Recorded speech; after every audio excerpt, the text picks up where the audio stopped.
When I went to Dr. Guerra and told him I was going to attempt the record, he said, please don't. He said, you've got a torn rotator cuff and you're not young anymore, you're 70 years old. You know, Henry Ford said, whether you think you can or whether you think you can't, you're absolutely right. I knew I could do it. I knew I could do it. Chin-ups were hard because they're an exercise that's based on the strength, your strength versus your weight. You know, you get older, but it slows down the aging process.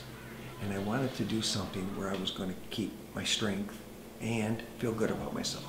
My wife, I think, thinks that everything I do, especially physical, I try to do, she thinks I do it to the excess. I didn't agree with it. I really didn't. I thought, I don't think it's a good idea, but he said, I know I can do it. He knew, and even while he was doing it, I was saying, how are you feeling? How are you feeling? He was like, this is different. I know I'm going to do it. And he sailed through it. He literally sailed through it. I treat working out like a job. Exactly like a job. I never missed work.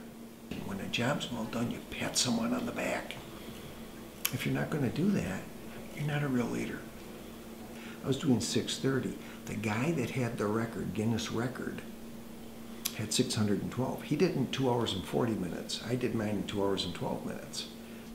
They've got the actual number here, and then they tell me, no, we don't do it. It reads 630 chin-ups, 2 hours, 12 minutes, 19 seconds, age 70. World record. You notice I didn't say Guinness World Record. I said world record. I don't care about Guinness.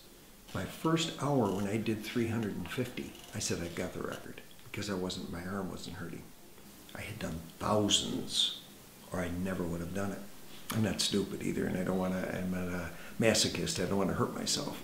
We don't really understand the whole thing about the gentleman that Chuck thought had the record, and then they're saying no. So yeah, it was very disappointing, extremely disappointing for him, because he did break a record, and we thought it was the record. So yeah, extremely disappointing. I know what I did, and I know how difficult it was. I don't have to beg Guinness for anything. I know one thing. I beat Lee Ching Young, who did 612 in 2 hours and 40 minutes. I know I beat him, and I've got records to prove it.